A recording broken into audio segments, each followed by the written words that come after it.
ګرانو کتونکو زه دا مهال موجود یم د یوې خوراکۍ سره خبرې اترې به کوو د نیډز ارګنایزیشن د سوري لاندې هغې نه به تپوس کوو چې هغه معاشره کې هغه کم بېګاړ ویني کمې خبرې ویني چې هغې ته د حکومت هم توجه راشي د ضلعي انتظامي هم توجه راشي نو څه نظر ساتي خپله پېژنګلو را سره وکړئ.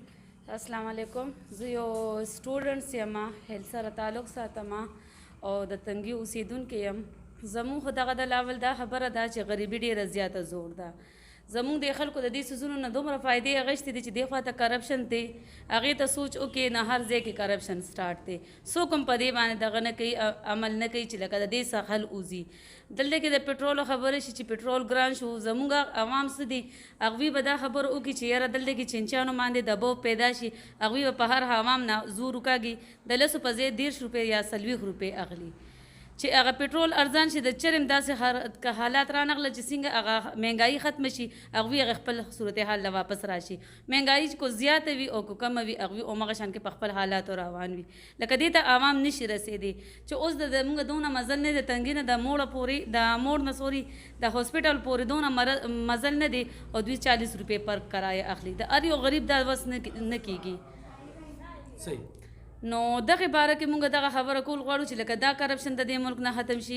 باقي چې دی زموږ په دې عوامو کې داسې حالات دي، داسې جنکې دي هغوی تعلیم کول غواړي، د کور د سایډ نه هغوی ته توجه نشته دی، اجازت نشته چې هغوی ته خپل تعلیم له روزي هغوی خپل جوب وکړي.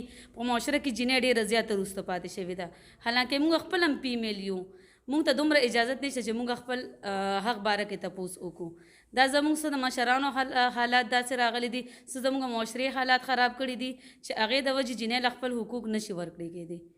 تاسو وینئ چې تنګي کې په جنکو کې داسې ټیلنټ شته دی لکه جنۍ چې تعلیم وکړي یا به استاذه شي یا په کور بندیوانه شي، که نه یا ته مور بس جوړه شي، نو هغوی هغه ټیلنټ دنیا ته لاړ نه شي. نو ویني بالکل وینو هغه هم زه درته وایم که نه چې په دغې وجه باندې کېږي چې زموږ دا حالات ځکه خراب شي چې زموږ مشران دې خبرو له توجه نه ورکوي. کله چې زنانو ته د هغوی حقوق باره کې علم ورکړی شي او هغوی ته د خپل حق باره کې تپوس کولو کوشش ملو شي چې لکه تاسو د خپل حق باره کې تپوس وکړئ، هغوی به خامخا مخکې راځي. داسې زنانه نه ده چې هغوی د خپل حق باره کې مخکې تلل نه غواړي. تاسو سوشل ورک هم کوئ، داسې مختلف انجیوګانو ته هم ځئ، داسې ورکشاپ یې مټین کوئ، څه مو لیدل او ځان کې کم ټیلنټ ویني؟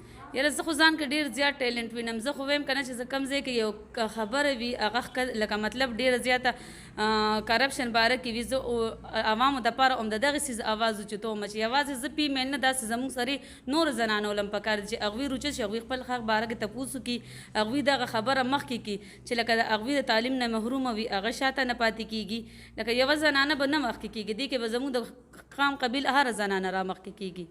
داسې جنکۍ خو به وینئ چې هغوی په اړه باندې ډېر څه وي خو دغه مسلې ورته کور نه. نو بس بالکل دغه شان کې خو زیاتې جنکۍ داسې شته دي، مونږ لیدلي دي زیاتر. ګرانو کتونکو د دې دغه خبرې چې موږ د تاسو سره شریکې کړې دې مقصد او مرام ده چې په تنګي جنکو کې ښه پوره ټیلنټ دی، مخکې تللی شي، بیا چې کم کرپشن یا په کم نظر باندې کتنه ورته کېږي نو د دې په ضد باندې زه موازو اوچتوم، نور جنکۍ هم دې موازو اوچتې کړي او خلک هم دې اوچت کړي.